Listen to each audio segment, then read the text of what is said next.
गीता जी अध्याय नंबर 15 के श्लोक नंबर 23 में उस परम अक्षर ब्रह्म सच्चिदानंद घन ब्रह्म के पाने की विधि बताई है। उसमें 3 मंत्र जाप करने पड़ेंगे आपको। ओम तत् सत इति निर्देश ब्रह्मण त्रिविध समर्थ। उस ब्रह्मण माने सच्चिदानंद घन ब्रह्म यानी परम अक्षर ब्रह्म को पाने का केवल 3 मंत्र के जाप का सुमरण करने का निर्देश है, नथिंग एल्स। निर्देश माने फाइनल ऑर्डर, निर्देश माने दिशा, उसका तरफ संकेत भी, निर्देश भी और आदेश दोनों होते हैं। इसके अतिरिक्त कोई मंत्र जाप नहीं करना। इन मंत्रों के अतिरिक्त जो जाप तुम कर रहे हो, एक 3 मंत्र ये हैं और 7 मंत्र जो आपको प्रथम उसमें दिए जाते हैं, प्रथम जाप के अंदर। इनके अतिरिक्त कोई भी अन्य जो जाप आप करते हो तो शास्त्र विधि को त्याग का मनमाना आचरण है। और उन 7 मंत्रों में से कोई एक जाप भी कहीं कोई कर रहा है तो भी शास्त्र विरुद्ध है। अब जैसे एक गाड़ी है, मोटर गाड़ी है, कार गाड़ी है, उसके सभी पार्ट्स हैं और उन्हीं से मिलकर वो गाड़ी बनी है। उनमें से कोई एक पहिया निकाल ले, व्हील, और उसको लिए जा रहा, घुमा रहा है, हाथ से ही चला रहा, और वो कहे मैं भी कार लिए फिर रहा हूं, वो मूर्ख बना रहा है, नशे में है या कति उल्लू है, उसने देखी नहीं गाड़ी कैसी होती है, या बकवादी आदमी है। तो ऐसे ही इन 7 मंत्र जो प्रथम आपको दिए जाते हैं उनमें से कोई एक मंत्र को अलग से कोई जाप कर देता है, कोई 2 देता है अलग से, वो विधि उनकी ठीक नहीं है, तो वो समझो शास्त्र विधि रहित है, वो गाड़ी नहीं है, यानी सभी मंत्र नहीं है। दूसरा उदाहरण ये समझो कि जैसे कोई औषधि बनाई जाती है, उसमें 5-6 जड़ियां डाल दी जाती हैं, उनमें से कोई एक जड़ी को खावेगा तो वह रोग नाशक नहीं होगी जो सभी जड़ी मिलकर जिस रोग का नाश करेंगी। तो ऐसा समझना। तो इस प्रकार जो ज्ञान नहीं था हमें, और कोई भी संत कोई भी हमें मंत्र दे देता था, हम उसी पर आश्रित हो जाते थे और अपना श्रद्धा से लगे रहते थे। उससे जीवन व्यर्थ होता था, क्योंकि वो शास्त्र विधि त्याग के मनमानी पूजाएं थी। तो अब ये प्रसंग आता है कि सतगुरु शरण में आने से आई टले बला और जय मस्तिष्क में सूली होवा काटे में टल जा। अब ऐसा ये सही मंत्र मिल जा, जैसे ओम तत् सत, ये 3 मंत्र का जाप है, इसमें ओम और तत् मिलकर, तत् ये गुप्त है, कोड वर्ड है, और सत भी गुप्त है, ये भी कोड वर्डों में है। तो ये दास के अतिरिक्त इन कोड वर्डों को कोई ना तो बता सकता, और यदि इस दास से ये ज्ञान प्राप्त करके, कोई उपदेश प्राप्त करके स्वयं कोई आगे ये मंत्र बता रहा है, कोई नाम देने लग भी जाता है, तो वो अधिकारी ना होने से डुप्लीकेट लाइसेंस बनावेगा, तो वो स्वयं भी दोषी होगा, और जो उससे वो बनवा लेंगे, उससे नाम ले लेंगे, वो भी दोषी होगा, उनका जीवन व्यर्थ होगा। तो इस दास के अतिरिक्त ना कोई अधिकारी है, ना इसका कोई आज तक जानता था इस ओम तत् और सत को। ओम तो सार्वजनिक है, ओम तो सीधा ये सरपुरुष का जाप है, और तत् ये अक्षर पुरुष का जाप है, और ओम और तत् ये कोड वर्ड है, तत् अलग मंत्र, इन दोनों मिलकर एक सतनाम बन जाता है। ये 2 अक्षर का एक मंत्र बनता है सतनाम, और तीसरा मंत्र जो है वो सार नाम है, उसको आदि नाम भी कहते हैं। तो उन तीनों के मिलने से ही परम अक्षर ब्रह्म की प्राप्ति होगी, यानी पूर्ण मोक्ष होगा। और कोई भी मंत्र जो कोई भी संत देता है वो व्यर्थ है। हरे राम हरे कृष्ण, कृष्ण कृष्ण हरे हरे, सीताराम राधे श्याम, राधे राधे श्याम मिला दे, ओम नमः शिवाय, ओम भागवते वासुदेव नमः, ये सब शास्त्र विधि त्याग का मनमाना आचरण है, ये यूजलेस, इनसे कोई लाभ नहीं। अब प्रश्न चल रहा था कि जैसे थोड़ा बहुत कोई पुण्य आदि आप कर देते हो, पक्षियों को दाना डाल दिया, कोई धर्मशाला बनवा दी, कितने प्याऊ लगवा दी, कहीं पक्षियों को दाने डाल दिए, और शास्त्र विधि त्याग का मनमाना नाम जाप तुम कर ही रहे थे, तो आप सोच रहे थे हम बहुत कुछ कर रहे हैं, और साथ में एक विधान ये भी है प्रभु का कि जैसे कर्म करेगा वैसा ही फल मिलेगा। दूसरी तरफ गीता जी अध्याय नंबर 16 के श्लोक नंबर 23 और 24 में स्पष्ट कर दिया, शास्त्र विदिता का जो मनमाना आचरण करते हैं उनको न तो कोई सुख हो सकता, ना उनकी गति हो सकती, और ना ही उनको किसी प्रकार का कोई और लाभ होना, ना उनकी कोई सिद्धि प्राप्त हो सकती। तो यूजलेस हुआ। इन तीन कामों के लिए हम भक्ति करते हैं, घर में अपने जीवन में सुख हो, हमें कोई ऐसी हमारी साधनाएं सत्य हो, हमें हमारी गति हो, मोक्ष प्राप्ति हो। अब जैसे इस प्रकार के जो मनमुखी दान धर्म आपने करते रहे वो गीता अनुसार व्यर्थ हुए। और गीता जी में एक और प्रमाण है कि जैसे कर्म कोई करेगा वैसा ही फल मिलेगा। वो विधान है, उसके आधार से आपको फिर उसका क्रेडिट मिलेगा। वो कैसे मिलेगा? शास्त्र विदिता का मनमाना आचरण करते रहे, दान पुण्य भी करते रहे, वो कैसे मिलेगा? जैसे आपने देखा होगा कुत्ते इन धनवान लोगों के घर पर पाले जाते हैं, उनका अलग से एक रूम होता है, कक्ष, और उसमें कूलर लगे होते हैं, एसी लगे होते हैं उस कुत्ते के लिए, और महीने में 3-3 4-4 बार वेटरनरी सर्जन उनको आकर के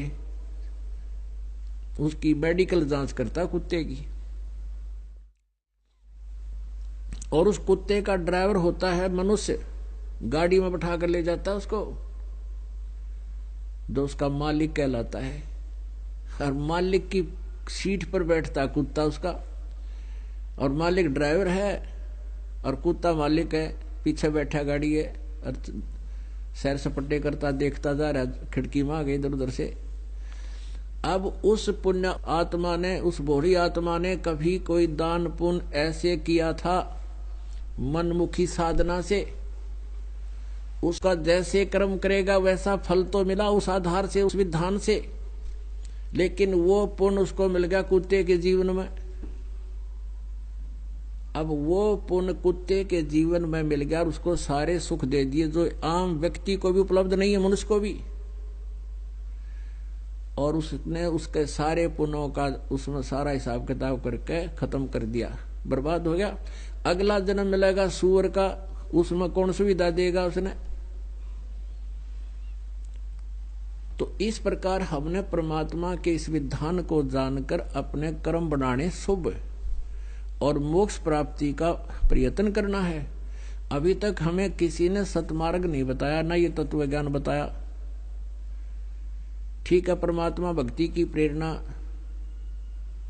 ये सभ्य सज्जन सभी दे दिया करते हैं, लेकिन जिनके पास वो औषधि है नहीं और बोर्ड लगा दिया डॉक्टर का, तो वो नीम हकीम है। तो पुण्यात्मा, अब आपको ज्ञान भी सही मिल गया और समाधान भी ओके, शास्त्र अनुकूल है जो दास आपको बताएगा। तो अब ज्यादा देर लगाने की आवश्यकता नहीं है। जिनको नाम मिल गया वो तो अपना आनंद ले, और अन्य को भी समझाने की चेष्टा करो, क्योंकि आपको पता लग गया। आपके संपर्क में कोई आ, उसको बताने का आपका परम कर्तव्य बनता है, समझाने का, क्योंकि नहीं तो फिर आप दोषी हो जाओगे। क्योंकि हम सभी एक ही परमात्मा की संतान हैं और हम भी उसी स्थिति में थे पहले, जब तक हमें ज्ञान नहीं हुआ। और फिर ये साधना ना मिलने से, ये भक्ति ना मिलने से, परमेश्वर की शरण ना मिलने से हमारे ऊपर कितनी आपदाएं आनी थी, उससे भी आप परिचित हो जाओगे।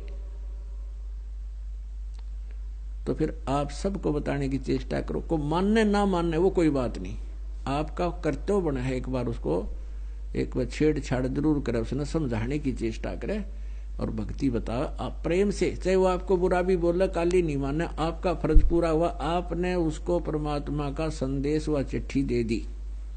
अब वो माने ना माने वो फिर खुद जिम्मेवार है। आगे जाके जब ये प्राणी यहां संसार छोड़ कर जाता है तो उस संसार छूटते उसका सारी बात याद आ जाती है, तू के उद्देश्य लेकर आया था संसार में और अब कर के रहा था। अब धर्मराज के यानी न्यायाधीश के पास जाकर तो उसको खड़ा कर दिया जाता है। अब न्यायाधीश पूछता है कि बोल भाई, देखा तेरी गठड़ी खोल, क्या कमा के लाया तू। वो तो उसके पास वो भी होता है सारा कुछ, तो उसको पता चल जाता है कहा मुझसे भूल होगी। अब वहां ये प्राणी एक बात कहता है, ये क्या कहता है कि हे भगवान, वहां जाके हमें भूल पड़गी, क्योंकि जब ये प्राणी संसार में आता है उससे पहले इसको सब जो है बता दिया जाता है कि तू पीछे भी बहुत जन्म बिगाड़ चुके हैं मनुष्य के, और अब क्या फिर तेरा दाव लगा है अपनी सत साधना करना, परम संत की खोज करना और शास्त्र अनुकूल साधना करके अपना जीवन सफल करना। तो ये यही सोच कर आता है, माँ के गर्भ में भी इसको याद रहती है, हे भगवान इनका गलती बनी सो बनी, आगे कभी गलती नहीं करूंगा, आपकी भक्ति करूंगा, एक बार मुझे इस गंध से निकाल दो, माँ के गर्भ से बाहर कर दो। तो वहां तो इसको याद थी, जब ये यहाँ आया तो तीनों गुणों का एकदम प्रभाव हो गया, त्रिगुणमयी माया का, ये फिर भी अचेत हो गया। तो इसको नए सिरे से जो जैसी पढ़ाई पढ़ा देता है उसी तरह शुरू कर देता है। तो फिर परमात्मा अपने सिर पर अब भार नहीं रखते, अपने सिर उलाना नहीं रखते, वो भी किसी ना किसी माध्यम से कोई संदेश उस तक पहुंचवा कर छोड़ते हैं। अब जगह जगह चैनलों पर चल रहा है, पुस्तक बांटी जा रही है, भगत बहन भाई आपस में जो मिलने वाले उनसे भी चर्चा कर रहे हो, तो उस तक संदेश पहुंचा दिया आपने।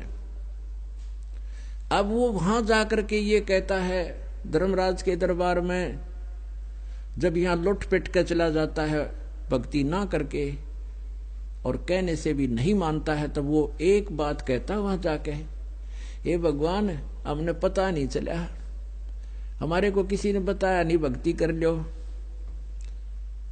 तब उसकी वो फिल्म चलाई जाती है, क्योंकि एक फिल्म तो हमारे अंदर कोड वर्डों में डिपॉजिट होती है, जो कर्म हम दिन रात करते हैं, और उसकी एक कॉपी भगवान के पास पहुंच जाती है, फैक्स हो जाती है, यहां से वो ईमेल हो जाती है, और भगवान के पास वो कॉपी होती है, उसको चला के दिखा देता उसकी सीडी को, अगले तू क्या कह रहा है कि मेरे को किसी ने बताया नहीं, देखिए भक्त ये बहन क्या कह रही है तुझे, और तू क्या कह रहा है कि किसने देखा भगवान, मेरे पास समय नहीं है। तो फिर वो नीची गर्दन कर लेता है, हाँ परमात्मा कहा तो था इसने। तो पुण्यात्मा ना तो आपका सिर उलाना रहे, भगवान भी इस बात में उड़ाने में नहीं आता। अब चेष्टा करो मनाने की कि उसके ऊपर पहाड़ टूटेगा, तो परमात्मा वहां से भेज देता है कि चल नरक में जा तू। तो इस प्रकार ये प्राणी वहां जाकर समझ पाता है कि मेरे से गलती बन गई। तो फिर क्या बने भाई, अच्छे दिन पाछे गए और गुरु से किया ना हेत, अब पछतावा क्या करे, या तो चिड़िया चुग्गी खेत। तो पुण्यात्माओं आपका सौभाग्य है कि आपको परमात्मा का यू मार्ग मिला, और इस पर खरा उतरना है अपने, ये बातें कहन सुन की नहीं कर पाड़न की है। अब फिर एक प्रसंग चला था कि सतगुरु शरण में आने से आई टले बला, और जब भाग्य में मृत्यु दंड हो, सूली हो, वह कांटे में टल जाए। पहले मृत्यु दंड दिया करते थे, एक गोल चक्कर सा होता था और उसके बीच में एक सुराख होता था, और उसके ऊपर उस व्यक्ति को बांध दिया जाता था गोल चक्कर के ऊपर,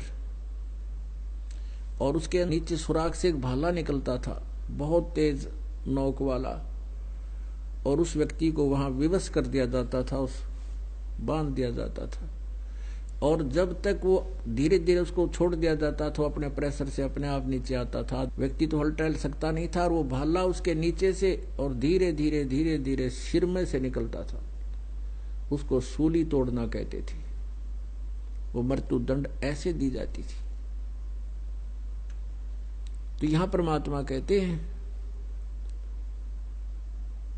कि संत शरण में आने से आई टले बला, और जय मस्तक में सूली होवा काटे में टल जा।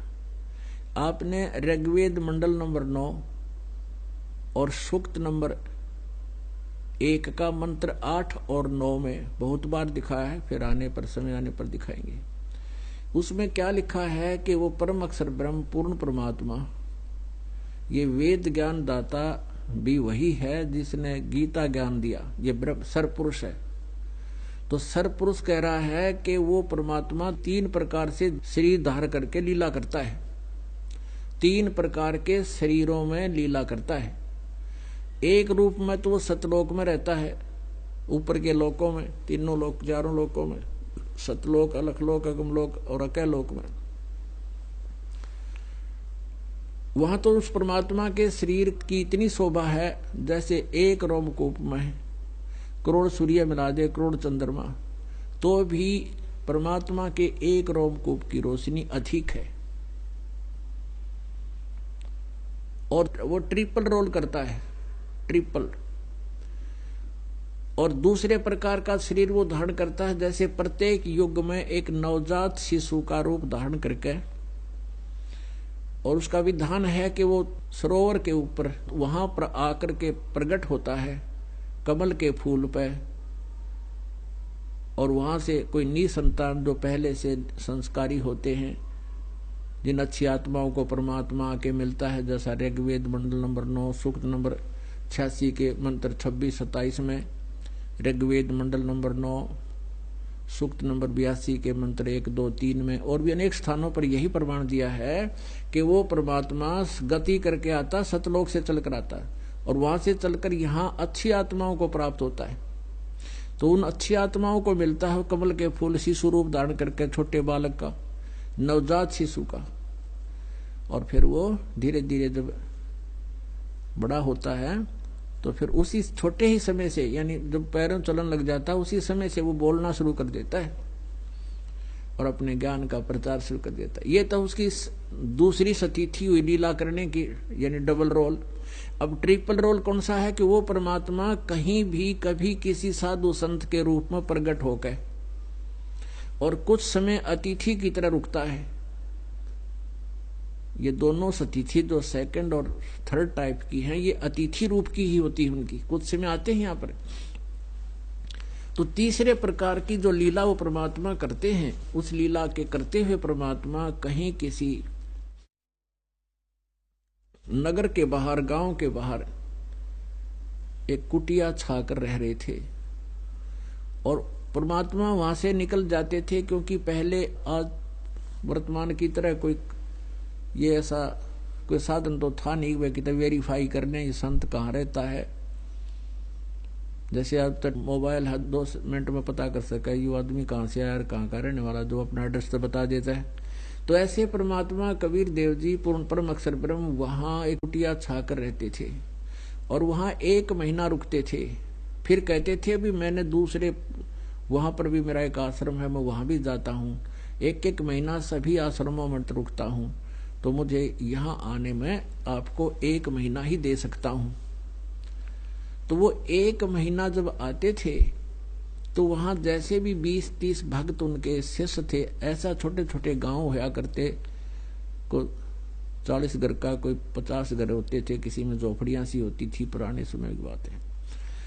तो उस समय वो परमात्मा वहां 1 महीना आकर एक संत वेशभूषा में रहा करते थे, उपदेश देते थे, उनका कल्याण करते थे। बड़े दयालु हैं वो, जगह जगह आकर अपनी पुण्यात्माओं को संभालते रहते हैं और उनसे शुभ संस्कार बनवा जाते थे। उनको ये तो पता था कि ये लोग अभी ज्ञान को नहीं समझ सकेंगे, क्योंकि तत्व ज्ञान तो सदग्रंथों के आधार से ही सामने आएगा। तो परमात्मा कलयुग के भी इस प्राइम टाइम आपको पहुंचाने के लिए रह रह कर कहीं कहीं मिलते रहते और आपके पुण्य करवा जाते थे, जिससे आपको मनुष्य शरीर भी मिलता रहा। तो ऐसे ही परमात्मा वहां लीला कर रहे थे। उस नगर के 10, 20, 30 जितने भगत थे, 15 थे या 20 थे, उन्होंने अपने वो जब संत जी वहां आते थे, 1-2 उनका शिष्य होता था, तो उन सब के भोजन की व्यवस्था उन्होंने अपनी पारी बांध रखी थी, टर्न वाइज करते थे।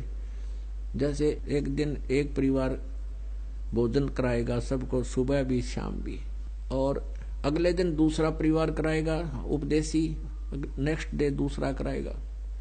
तो ऐसे किसी एक भगतमती की पारी आ गई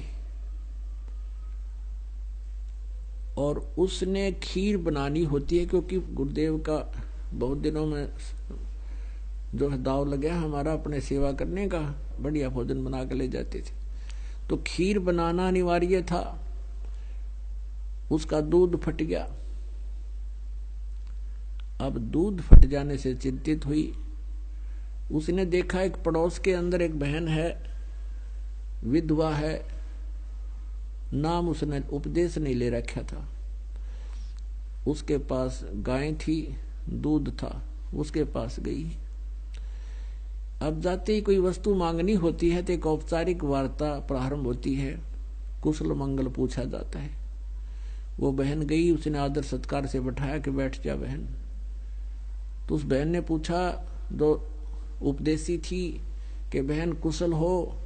वह रोने लगी। वह बहन जो विधवा थी कहने लगी, बहन क्या कुशल तो नहीं हूं, पहले तो पति मेरा, उसका दुख अभी तक नहीं भूल पाई थी, इकलौता पुत्र है, सोचा था कि इसको पाल पोस कर बड़ा कर दूंगी, भूल पड़ेगी दुख की। अब ये ऐसा नालायक हो गया, शराब भी पीवे, बीड़ी हुक्का पीवे, मेरी मानता ना कती, और सारा दिन पता नहीं कहाँ रहता है, ना कोई काम करता। यूं कहकर वो रोने लगी। तो उस बहन ने कहा कि जो उपदेशी थी कि बहन बात सुनो, आप यहां सारा दिन चिंता में रहती हो, आप कुछ देर हमारे साथ सत्संग में चला करो। गुरुजी सत्संग करते हैं इस दिन को, यानी घंटा 2 घंटा डेली सत्संग करते हैं, 4 बजे से तू चला करे। तो कहने लगी, बहन मैं नहीं जा सकती सत्संग में। क्यों नहीं जा सकती? क्योंकि पहले तो मैं विधवा, और यदि मैं घर से बाहर जाऊंगी तो सबकी नजर मेरे ऊपर होती है, ये कहाँ जा रही है, और तुम्हारे तो पति हैं बहन, तुम्हें तो कोई टोक नहीं सकता, मैं नहीं जा सकती। तो उस बहन ने काफी कुछ समझाने की चेष्टा की, नहीं मानी। फिर प्रार्थना की कि बहन ऐसे ऐसे मैंने अपने गुरुदेव का आहार कराना था, मेरी पारी थी, मेरा दूध फट गया, खराब हो गया, और दूध दे दे मुझे, तेरा उधारा दे दूंगी, कल दे दूंगी, मैंने खीर बनानी है। तो उस बहन ने दूध निकाल कर बाल्टी में रखी रखा था, न्यू का न्यू, वो सारा का सारा उसके पात्र में डाल दिया, अकले जावे। अब उस उपदेशी बहन ने कहा कि कुछ तो रख ले तू, अकना सारा ले जा, और मेरा भी पुण्य में लाग जाएगा कि तय। अब इस बात से वो भी बड़ी प्रभावित हुई। वो बहन उपदेशी थी कि इस तरह तो मैं भी दूध ना दे सकती, मैं तो नाम ले रही हूं जिस तरह इसने, ये तो है तो पुण्यात्मा, पर बिचल गई है यहाँ पर बिना ज्ञान के। तो वो दूध लेगी, खीर बनाकर संत भक्तों को खिला दिया। अब पुण्यात्माओं यहां से शुभ कर्म शुरू हो गए उसके। अब उस बहन ने सोचा, उपदेशी ने, कि यह है अच्छी आत्मा, जब इसका इतनी सेक्रीफाइस, इसके अंदर इतना ये हिम्मत करती है, इसने सारा दूध निकाल कर दे दिया, आप भी नहीं रखा। तो फिर वो धीरे धीरे वहां जान लगी, उसको चर्चा सुनावे, बेबे न्यू है, भगवान की भक्ति की कथा दो सत्संग में सुनकर जाती, उसके पास चर्चा कर दे, बस 10 मिनट 20 मिनट जैसे आध घंटा बड़ा खूब सुनने लगी। धीरे धीरे वह 2-2 3-3 घंटे सुनने लगी। फिर प्रार्थना की उस बहन ने कि आप नाम लो, वहां रहोगे तो आपकी टेंशन भी खत्म होगी, दिमाग में हर समय आपके यही बात बनी रहती है, आपका जीवन का उद्देश्य ही खत्म हो चुका है, जिस तरह आप सोच रहे हो। हाँ बिल्कुल हो चुका है। मालिक कहते हैं, सौछल छिद्र मैं करूं अपने जन के काज, और कहते हैं कबीर कमाई आपनी कदे न निष्फल जा, 7 समुद्र आडे पड़वा मिलाया गा हुआ। वो पुण्य उसने शुरू किया था, उसी का प्रतिफल मालिक ने देना शुरू किया। उसके अंदर प्रेरणा की, क्रय करावे साइया मन में लहर उठा, और दादू सदर जीव का वो आप बगल हो जा। वो बहन कहने लगी मैं चलूंगी तुम्हारे साथ, सत्संग तो जरूर सुन के आऊंगी, नाम तो मैं ले नहीं सकती। दिन में सत्संग था तो वो चली गई। सत्संग छोड़ने के बाद पुण्यात्मा पे फिर कहाँ रुका जाता है। वो कहने लगी बहन मैंने तो नाम दिला दे, मैंने तो खाम का जीवन व्यर्थ कर दिया, ये डले डोलिए सारे, बता के खट्टा मन इस जीवन में। जवान अवस्था में पति मर गया, एक पुत्र पास करी थी, आज ये पुत्र हाथ ला रहा, इसकी चिंता मेरे मन से निकलती नहीं, और मैं तो नाम लूंगी, पीछा छुटवाऊंगी। जन्म और मरण के चक्कर तय संग जन्म हो गए, धक्के खाता न, जैसा गुरुजी बता रहे। और कहते हैं एक का चोट सिधारिया जिन मिलन दाचा, एक का वचन घर कर जाता है, जिसकी पुण्यात्मा ने होती है। नाम ले लिया, सत्संग में जाना शुरू कर दिया। फिर एक दिन उसको भी प्रेरणा हुई कि मैं भी गुरुदेव को बोधन कराऊं, लेकिन वहां पारी बंद गई थी सबकी। दो तीनों से प्रार्थना की कि मुझे एक दिन का समय दे दो, तो वो कहने लगे नहीं, हमारा तो मुश्किल से दाव लग गया, हम अपना एक दिन नहीं दे सकते आपको। तो उस बहन जो उसको लेकर गई थी सत्संग में, जिसको दूध मांगा था उधारा, उससे प्रार्थना की। उसने खुद ही कहा बहन तू मेरे एक टाइम की सेवा तू ले ले, एक समय की मैं कर लूंगी, क्योंकि वो संत महीना 2 महीने वहां रुका करते थे, और ऐसे घर होते थे 15-20 उपदेशियों के। तो उस बहन ने फिर एक शाम की सेवा दे दी उसको कि शाम की सेवा तू कर ले। उस बहन की खुशी का ठिकाना नहीं। गुरुदेव के लिए भोजन तैयार करूंगी, भोजन सब्जी बनाई, खीर बनाई, सारा भोजन तैयार कर लिया। उसी समय उसके ऊपर क्या रजा हुई, बुखार हो गया उसके, और इतना तेज बुखार हो गया कि वह सारी कांपे। भोजन तैयार हो गया, जान की हिम्मत नहीं, और बाकी सब जा लिए वहां दोस्त गुरुदेव के दर्शनार्थ जाया करते थे। उसने सोचा अब क्या बनेगी, गुरुजी भूखे बैठे हैं संत, और मैं जा नहीं सकती। इतने वो पुत्र आ गया। वो जल्दी क्यों आ गया, उस दिन उन्होंने स्कीम बनाई कि अभी रात्रि के समय और राजा के घर पर चोरी करेंगे। वो चोरों के ग्रोह से मिल चुका था, और जल्दी भोजन खा के तुम वहां आ जाइए। कोई स्थान निहित कर लिया उन्होंने कि रात को 1 बजे 12 बजे सब सो जाते हैं, और राजा के महल में चोरी करेंगे। वहां रानियों के हार 1-1 लाख रुपए के होते हैं, और सेठ हो जावांगे और न्यू बनावांगे, वो शेख चिल्ली होगी। तो इसलिए जल्दी आ गया कि भोजन खा के जल्दी पहले जा बैठू वहां पर, कहीं पीछे ना रह जाऊं। उसकी माँ ने कहा कि बेटा मेरा एक काम कर दे, तो ऐसे ऐसे मैंने उपदेश ले रखा है, और आज मेरी पारी थी और भोजन बना दिया, मेरा बुखार बन गया बेटा देख। अब उसने देखा, हाथ पकड़ा, खाम आपका तो बहुत ज्यादा तेज बुखार है, तो इसलिए मैं आपसे प्रार्थना करी बेटा आप ये आहार मेरा भोजन गुरुदेव को पहुंचा दे आश्रम में। तो उसने सोचा तू आश्रम में जाओगा, 8 बज रहे हैं, आओगा इतने 10 बज जाएंगे, कदे तू पीछे ना रह जा और तेरा नंबर कट जा, उस 1-1 लाख के हार ना मिल रहे। तुरंत मना कर गया, ने बोला नहीं मैं नहीं जाऊंगा उसमें, और तो भी मत जाया कर, माँ तेरे बारे में पता नहीं दुनिया क्या क्या कहती है। यानी 100 बातें सुना दी, और वह माई रोने लगी, बहुत बुरी तरह रोने लगी। वह कहने लगी बेटा आज के बाद तुझे कोई काम नहीं कहूंगी, तू मेरा यूं कार्य कर दे, आज कर दे तो किसी तरह।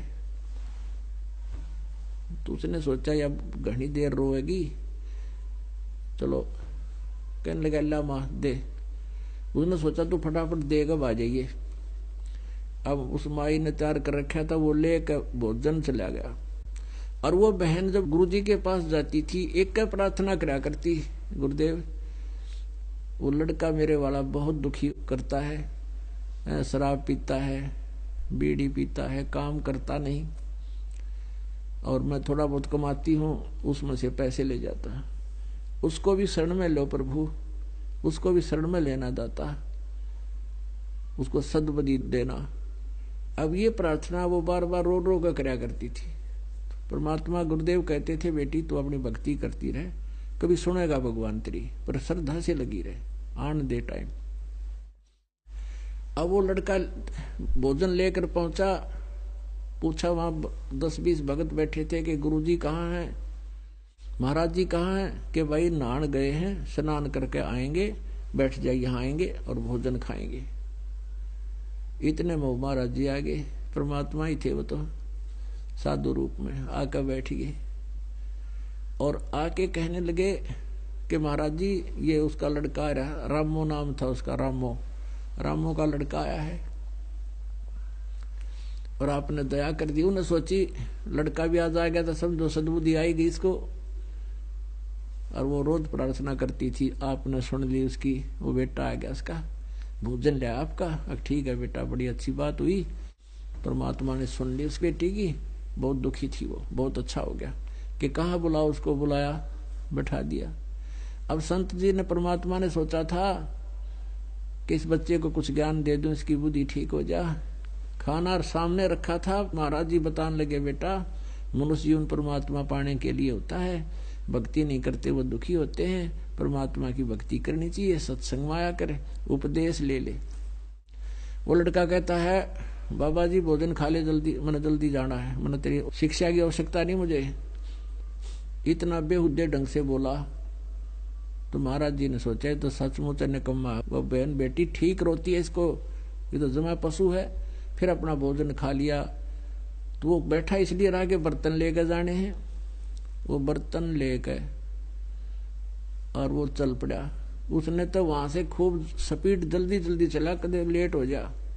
12 बजे पहुंचना वहां मंदिर में, वो जहां भी उन्होंने समय स्थान कर रखा था निहित, जहां से चोरी करने जाना था।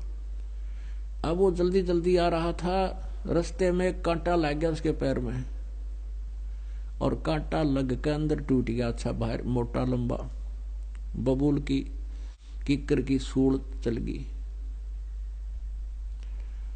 अब वो इतना पैर में दर्द हो गया, उसका पैर टेके नहीं ढंग से, लंग करता हुआ घर पहुंचा और बर्तन मारे फेंक के रसोई में, और छत्ती सुनाई अपनी माँ तई कि आज के बाद भेजना, तू तेरे आश्रम में गया था जो मेरे पैर में कांटा लग गया। उसने दुख इस बात का हो रहा कि तू अब जा नहीं सकता चोरी करने, और तेरे हिस्से के पैसे गए।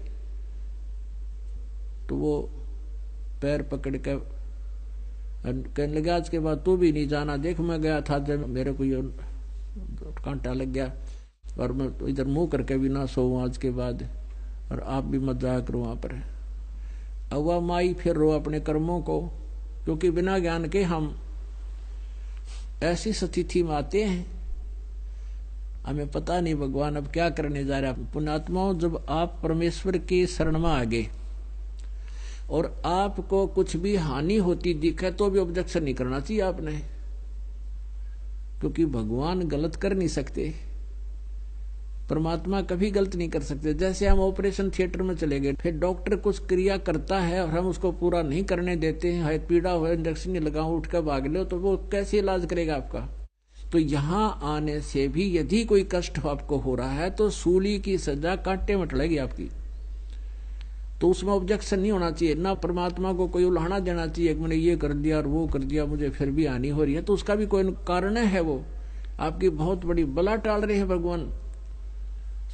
अब वो रो रही है कि भगवान इस नालायक के आज कांटा लगना था, ये तो ऐसा दुष्ट है, ना यू खुद जावे ना मन न जान दे आज के बाद।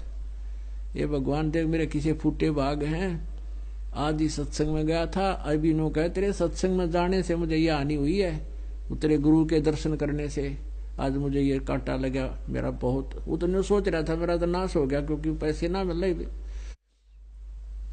अब परमात्मा क्या खेल खेलता है, उस तक हमने उसने अपना ऑपरेशन करने दो, तुम छोटी मोटी कठिनाई आती है ही तो महसूस न करना कि भगवान जो आप करोगे ठीक का होगा, दाता आप गलत कर ही नहीं सकते, ये भावना आपकी बनी रहनी चाहिए, तो परमात्मा का ऑपरेशन पूरा होगा।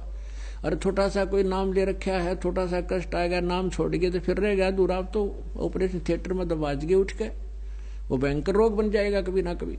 वह माई फिर रोआ बुरी तरह कि यो के करा भगवान, ये भगवान आपने ऐसा नहीं करना चाहिए था, ये तो आश्रम में जाएगा नहीं, ये कैसे सुधरेगा। तो पुण्यात्मा हमारा तो ऐसा स्वभाव हो गया जैसे ऊंट का होता है। ऊंट के ऊपर कोई सामान रखते हैं ना बैठाकर, तब भी वो रोता है, आ सोचा मार गिरा मत है। और जब उसके ऊपर से उतारते हैं तब भी वो ऐसे ही करता, बहुत बुरा कर दिया मेरी गेला। अब तो वजन उतार रहे तब क्यों रो रहा है वो, तो रखें जब तक ठीक रो, उतारते भी रो रहे। तो ऐसे स्वभाव हो गया हमारा। परमात्मा हमारा भार उतार रहे तब भी हमने आए मर गए, आए मर गए, यू कह रहा भगवान। तो क्या हुआ, अब वो कंडेम हो गया। जैसा भी देसी ट्रीटमेंट था, माई ने उसका को पट्टी वट्टी बांध दी, बेटा सुबह कांटा निकलवाएंगे। लेकिन सारी रात दुखी हुआ खूब रही कि भगवान आपने ऐसा नहीं करना चाहिए था, यू के हुआ बता। तो सुबह क्या हुआ कि रात्रि में उसके जो मित्र थे चोर, उन्होंने कुछ देर उसकी इंतजार करी और वो चोरी करने के लिए चले गए। वो नहीं जा सका। अब राजा के महल में चोरी करने का प्रयत्न करने लगे, वो पकड़ लिए, उत्तरात्यन कर दिए पेश। राजा से कहा कि भगवान ये ऐसे खूंखार हैं, जब राजा के चोरी और डाका डालना चाहते हैं तो आम जनता को यह क्या बख्शेंगे, ये बड़े भयंकर खूंखार डाकू और चोर हैं। राजा ने कह दिया इनको सजा सूली की सुना दो। वो 4-5 थे, उन सारों को सूली की सजा सुना दी। और उसके साथ एक और एडवर्टाइजमेंट किया करते थे, उनको गांव नगर में घुमाया करते थे आसपास के, ताकि औरों को भी ये भय बने कि इन्होंने क्या दोष किया है, क्या अपराध किया, इसको क्या सजा दी जा रही है। तो इस तरह वो सजा उसकी गले में लटका दिया करते, पंपलेट बना के उन पर लिख दिया जाता था इस व्यक्ति ने ये अपराध किया जिस कारण से इसको आज ये सजा मिलने जा रही है। वो तो गले में डाल दिया। और आगे आगे बैंड वाला चलता था, एक बाजा बजाता हुआ, ढोल पीटता हुआ चलता था। तो उस तरह का जो बाजा ऐसे बजता हुआ आता था, तो घर से निकल निकल कर सब देखा करते थे किसने क्या अपराध किया है। वो मां ने सुबह उसके पैर से कांटा निकलवा दिया और उसके पट्टी ड्रेस कर रखी। वो दोनों माँ बेटा भी बाहर गली में खड़े हो गए अपने घर के सामने, और उधर से वो आ रहे थे और पुलिस वाले उनसे कह रहे थे तुम बोलो, हम अपराधी हैं, हमने राजा के डाका डालने की सोची थी, चोरी करने की प्रयत्न किया, आज हमें शाम को सूली तोड़ा जाएगा, कोई सुनता हो हमारी तो ऐसा अपराध कोई ना करियो। ये उनसे कहलवाया जा रहा था और घुमा रहे थे। अब उस लड़के ने भी देखा कि ये तो वो मित्र हैं आपके, और उसके मन में आया कि हे परमात्मा, यदि कल कांटा ना लगता तो मैं भी इनके साथ होता और मुझे भी आज सजा मौत होती। अब फिर सोचता हूँ बालक नादान रोता है, भगवान मेरी तो मौत होती, मेरी माँ का क्या हाल होता मेरे पीछे से, अकेली है, कोई बहन नहीं, कोई भाई नहीं, कोई इसका और पति नहीं, मेरा पिता नहीं। तो वो जब माँ तो ये देखकर अंदर आने लगी तो जाके अपनी माँ के सीने से लगकर वो लड़का बुरी तरह रोने लग गया। उसकी माँ ने कहा बेटा अब क्यों रो रहा है, तेरा पैर का कांटा भी निकलवा दिया, अब क्यों रो रहा है।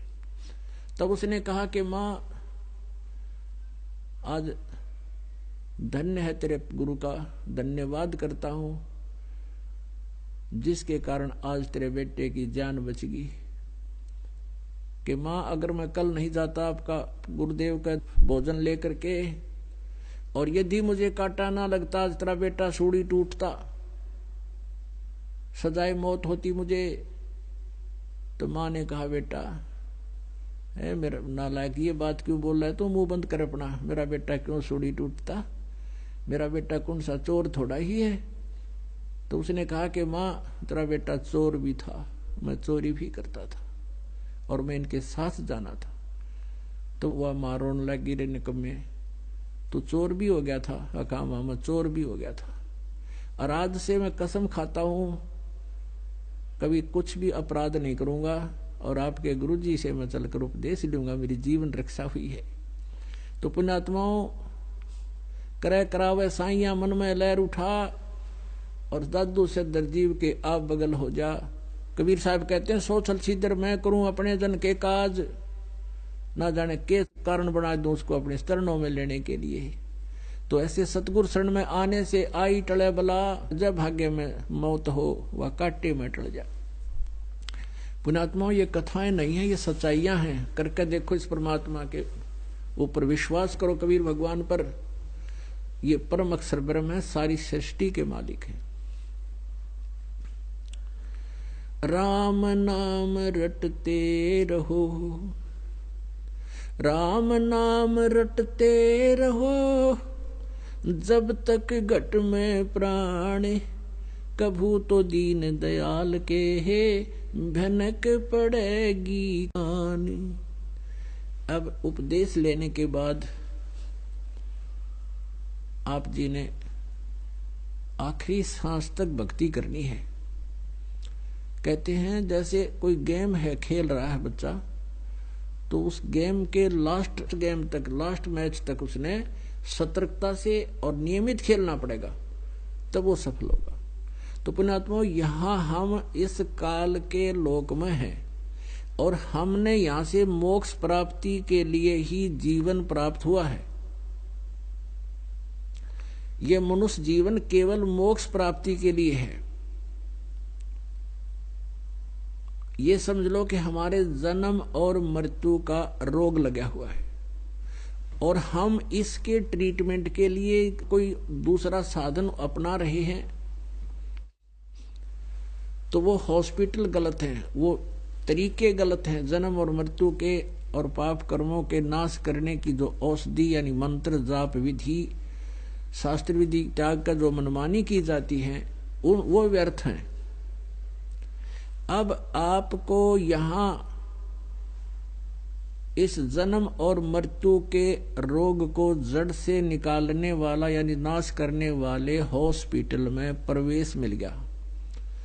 आप यहां एडमिट हो गए और आपको छुट्टी तभी मिलेगी जब आप स्वस्थ हो जाओगे। तो आप स्वस्थ हो जाओगे तो यहां से चले जाओगे, क्योंकि ये तो हॉस्पिटल है। जिनका रोग राहत मिल रही है वो थोड़े से सुखी महसूस कर रहे हैं, जो दवाइयां यानी ये मंत्र जाप गलत कर रहे हैं उनको कोई राहत नहीं मिल रही, वो इस हॉस्पिटल में भी दुखी हैं, संसार रूपी हॉस्पिटल में। तो आपको वो डॉक्टर मिल गया जो इस हॉस्पिटल में सबसे अच्छा ट्रीटमेंट करता है और सही कारगर दवाई है। तो इसमें से आपको छुट्टी मिलेगी जब आप स्वस्थ हो जाओगे। तो आप स्वस्थ हो जाओगे, सतलोक चले जाओगे, तो यहाँ के टिंडे लाएंगे फिर हम। इस पृथ्वी लोक पर तो रहना ही नहीं, ये तो आस्था हटानी पड़ेगी, आपने अपने मन से निकालना पड़ेगा, ये लोग ठीक नहीं। और इसके लिए इस ज्ञान को आधार बनाए। आपके पास जैसे पीछे भी बहुत से उदाहरण हैं और कई ताजी घटनाएं घट जाती हैं, वो याद ज्यादा रहती हैं। आज हम कहाँ रह रहे हैं? इस झूठे सुख को सुख है ये मान रहा मनमोद, ये सकल चबीना काल का और कुछ मुख में कुछ गोद।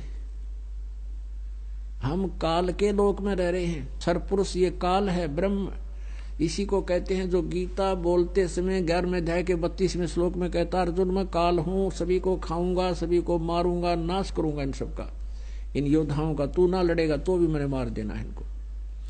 वो स्वयं कहता मैं काल हूं, वो सरपुरुष है, वो ब्रह्म है, वो श्री कृष्ण जी में प्रवेश करके बोल रहा है। वो ऐसी अलौकिक कर्म करता है। गीता जी अध्याय नंबर 4 के श्लोक नंबर 5 और 9 में ये कहता, अर्जुन तेरे और मेरे बहुत जन्म हो चुके। श्री कृष्ण जी में बोल रहा है वो प्रेत की तरह, तो नहीं जानता मैं जानता हूं। और 9वें श्लोक में कहा कि मेरे जन्म और कर्म अलौकिक हैं। इसके कर्म अलौकिक ऐसे हैं कि ये दूसरे में प्रवेश करके बोलता है और उसमें प्रवेश करके अपने सारे काम कर जाता है, स्वयं प्रकट नहीं होता अपने साकार रूप में। गीता जी अध्याय नंबर 7 के श्लोक नंबर 24-25 में कहता है कि अर्जुन ये बुद्धिहीन नर समुदाय, ये मनुष्य समुदाय मुझे कृष्ण मान रहा है, व्यक्त रूप में अव्यक्त हूं, मैं गुप्त रहता हूं, और मुझ अव्यक्त को ये व्यक्ति आपना मनते ये व्यक्ति रूप में कृष्ण मान रहे हैं, आई एम नॉट कृष्ण, क्योंकि मैं अपनी योग माया से छुपा रहता हूं। ये मेरा अनुत्तम अवय सिद्धांत है, अटल, ये घटिया सिद्धांत है कि मैं कभी किसी के सामने नहीं आता और किसी में प्रवेश करके अपना काम करता हूं। जैसे विष्णु पुराण में आपको कई बार दिखाया है कि पुरुकुत्स के शरीर में प्रवेश करके इसने गंधर्वों का नाश कर दिया, खुद कहता है मैं उसमें प्रवेश करूंगा और फिर मारूंगा उनको। तो ऐसी अलौकिक कर्म करता तो श्री कृष्ण में प्रवेश करके बोल रहा है और कह रहा मैं काल हूं। तो हम इस काल के लोक में रह रहे हैं। परम अक्षर ब्रह्म ने जो सबका उत्पत्ति करता है, जिसने सरपुरुष का भी उत्पत्ति की है, उसने आके बताया है कि ये काल है, इसको श्राप लगा हुआ है 1 लाख मानव शरीरधारी प्राणियों का निताहार करने का। तो ये इसलिए तुम्हें यहां पाले हुए है। जैसे कोई पोल्ट्री फार्म खोल रहा हो, उसने अपने 3 नौकर ला रखे हैं, एक तो मुर्गी मोल लाके वहां रख दे और दूसरा उनकी देखभाल कर रहा है, उन्हें चूजे चाजे निकाल दे है, और तीसरा वहां से मुर्गे पकड़ के धनी के पास पहुंचा दे है, अकेले खा ले तू। तो ये 3 व्यवस्था इसके पुत्र कर रहे हैं, रजगुण ब्रह्मा, सदगुण विष्णु, तमगुण शिव जी। रजगुण ब्रह्मा जी के आधार से तो हम यहाँ संतानोत्पत्ति करते हैं, राजपाट ज्ञान सभी व्यवस्थाओं को प्राप्त करने की चेष्टा करते हैं।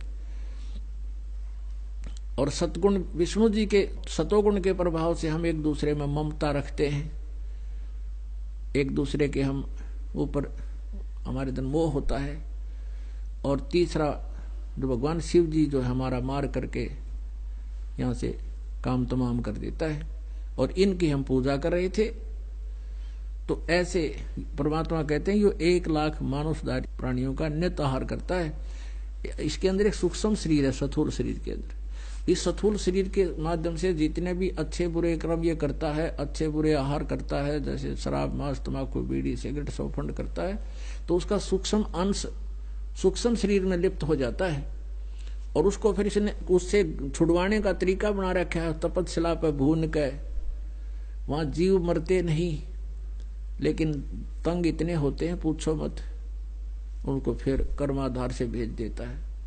आजकल इसको समझना बहुत आसान है। जैसे आजकल एक ऐसे तरीके अपना रखे हैं इन्होंने, मछली का तेल निकालते हैं, समुद्र के किनारे एक मशीन लगा देते हैं, उनको एकदम मछलियों को पकड़ते हैं, समुद्र से निकालते हैं, तुरंत मशीन में डाल देते हैं, और मशीन में ऐसी बुरी तरह उनको उठा पटक करते हैं, सेकंडों में ही उनमें से तेल छुड़वा लेते हैं और फिर उनको फिर फेंक देते हैं, जीवित रह जाती है। तो ऐसे वो वहां गंध निकाल लेता हमारे अंदर से, उस तपस्या पे हमें भून के तड़फा के, और फिर हमें भेज देता जाओ तुम अपने कर्म आधार से कर्म करो, जो जिसका भाग्य भोगो। तो यहाँ ये रहने का स्थान नहीं है। अब जैसे कोई सेठ है, कितना ही पैसा उसके पास, अच्छी बड़ी इंडस्ट्रीज है, या कोई मंत्री है, मुख्यमंत्री है, प्रधानमंत्री है, अब वो कितना सुखी है, और उसकी मृत्यु हो जाती है तो क्या सुख था उसको, क्या सुख होया यो? क्योंकि सारा जीवन वो व्यक्ति संग्रह करने में लगा रहता है, उससे फिर कार कोठी बनाने की नीत अपनी बनाए रखता है, संपत्ति जोड़ दूं, ये कर दूं।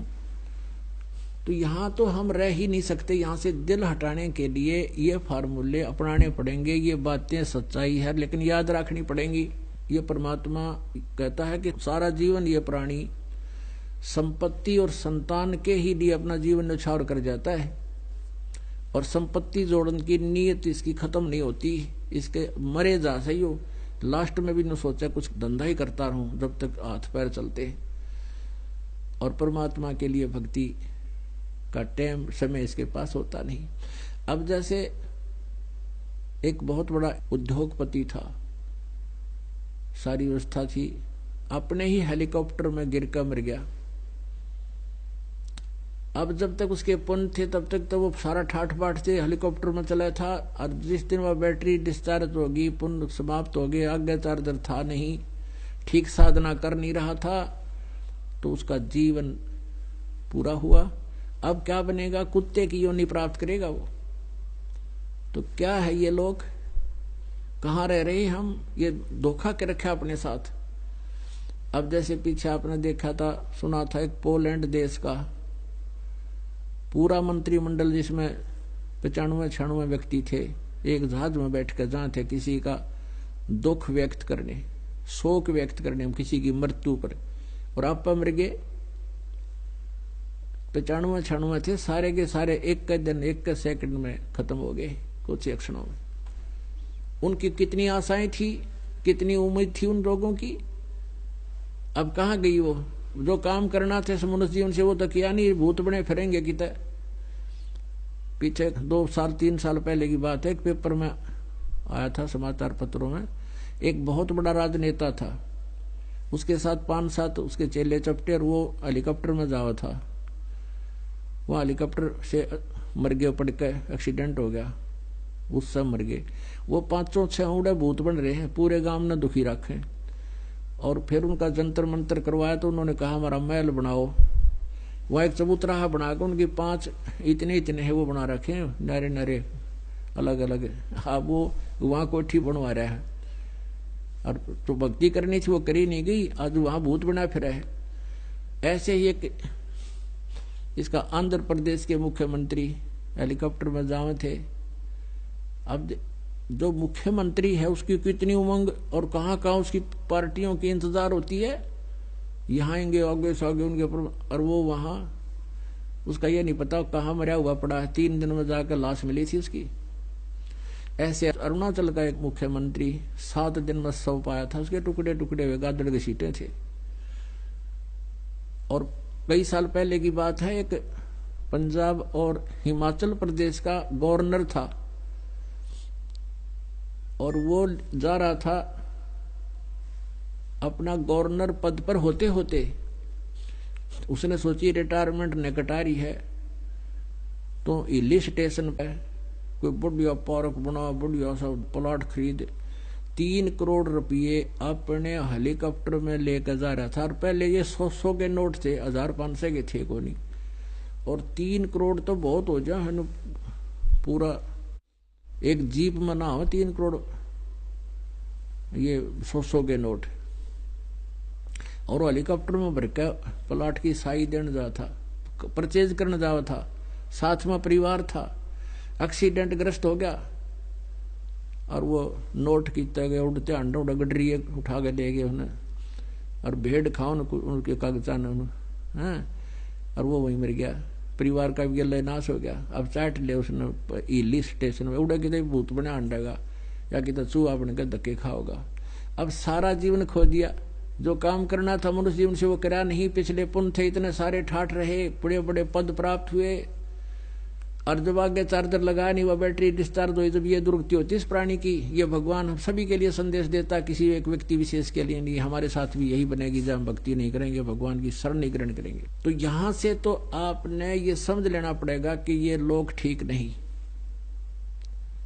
तो फिर हमें ये सुख कैसे होगा, हमारा ये जन्म और मृत्यु का रोग कटे। तो उसके लिए क्या बताया है कि राम नाम रटते रहो, राम नाम रटते रहो, जब तक घट में प्राण, कभू तो दीन दयाल के है भनक पड़ेगी कान। किसी भी सदग्रंथ को आप उठाकर देखिएगा, जो सदग्रंथ है, श्रीमद् भगवत गीता में कहा कि अर्जुन 8वें अध्याय के 5 और 7 श्लोक में ये सर्वपुरुष गीता ज्ञानदाता कहता है, जब मेरी भक्ति करनी है तो मेरा भजन भी कर और युद्ध भी कर, मुझे प्राप्त होगा। अब इसका कहने का तात्पर्य यह है कि मेरी शरण में रहना है तो मेरे ओम नाम का जाप कर। 8वें अध्याय के 13वें श्लोक में गीता जी में कहा कि ओम इति एकाक्षरम ब्रह्म व्यवहारन माम अनुस्मरण ये परियाति तजन देहम सयाति परमाम गतिम। मुझ ब्रह्म का केवल एक ओम अक्षर है, नथिंग एल्स। ये बाकी के जो मंत्र जाप किए जाते हैं, हरे कृष्ण कृष्ण राधे राधे श्याम राधे, ये 5 ओंकार अरंकार, सोहम और सतनाम ज्योत निरंजन, ये नाम नहीं है।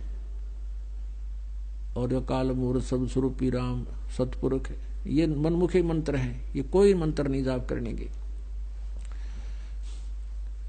और तो इस तरह कोई 2 अक्षर बना लेता है एक अक्षर को, तो वो भी ठीक नहीं है जाप। यानी इस मंत्र को छोड़ के, ये सरपुरुष का मंत्र है, कहता मेरा तो केवल एक ओम मंत्र है, नथिंग एल्स। और इसको अंतिम सांस तक, शरीर छोड़ने तक जो त्याग कर स्मरण करता हुआ जाता है, स याति परमाम गति, जो ब्रह्म से यानी ओम से मिलने वाली जो गति है वह परम गति यानी ब्रह्म लोक है, केवल इस ओम नाम से प्राप्त होगी। लेकिन ये ब्रह्म लोक पर्यंत गए हुए प्राणी भी जन्म मृत्यु में आते हैं।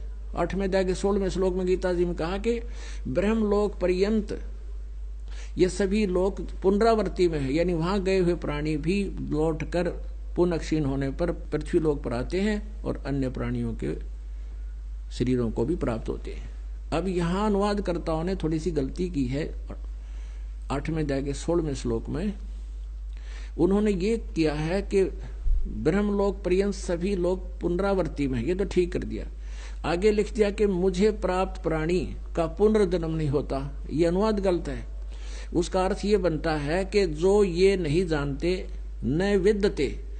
अब विद्य का अर्थ केवल है नहीं होता, विद्य माने जानना, विद्या।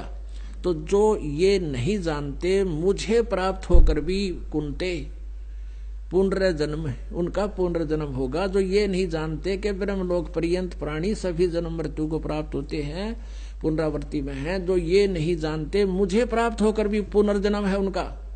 इसका अर्थ तो ये बना है। यदि उनकी अन्य का जो अनुवाद ये मानने कि ये कहे है गीता ज्ञानदाता कि उनका फिर पुनर्जन्म नहीं होता मुझे प्राप्त होकर, तो गीता जी अध्याय नंबर 4 के श्लोक नंबर 5 और 9 में, गीता जी अध्याय नंबर 2 के श्लोक नंबर 12 में और गीता जी अध्याय नंबर 10 के श्लोक नंबर 2 में गीता ज्ञानदाता कहता है कि अर्जुन तेरे और मेरे बहुत जन्म हो चुके, तू नहीं जानता मैं जानता हूं। तो फिर ये कहना कि मुझे प्राप्त होकर के पुनर्जन्म नहीं होगा, तो ये या अनुवाद गलत है, मूल पाठ ठीक है, समझ नहीं सके ये। तो इस प्रकार तो यहां कहता है कि अंतिम सांस तक आपने यह साधना करनी पड़ेगी। ओम इति एकाक्षरम ब्रह्म व्यवहरण मामनुसमन ये परियाति तजंदेहम, शरीर छोड़कर जाते समय तक मेरा ओम नाम का सिमरण करता हुआ जाता है, स याति परमाम गति, वो परम गति सुख को प्राप्त होगा जो ओम से मिलनी है। अपनात्मा ओम से मिला हुआ ब्रह्मलोक में गया, ब्रह्मलोक में भी जाए पाछा मृत्यु जन्म हुआ, तो ये पूर्ण ट्रीटमेंट नहीं हुआ। इसलिए गीता जी अध्याय नंबर 7 के श्लोक नंबर 18 में गीता ज्ञानदाता कहता है मेरी साधना भी अनुतमाम है, मेरी गति यानी ओम से मिलने वाली परम गति भी अनुतमाम गति घटिया है, क्योंकि इसमें जन्म मृत्यु समाप्त होती नहीं और फिर अगला जन्म फिर तैयार ऐसे ही ब्रह्मलोक में गए, फिर पुनरावृत्ति में, फिर जन्म मृत्यु में। और साथ में यह भी क्लियर कर दिया कि मेरी भक्ति करने वाले को शांति नहीं हो सकती। 8वें अध्याय के 5 और 7 में कहा अर्जुन तू मेरे में मन वाला बन, मेरा भगत बन और युद्ध भी कर तो मुझे ही प्राप्त होगा, डोंट वरी।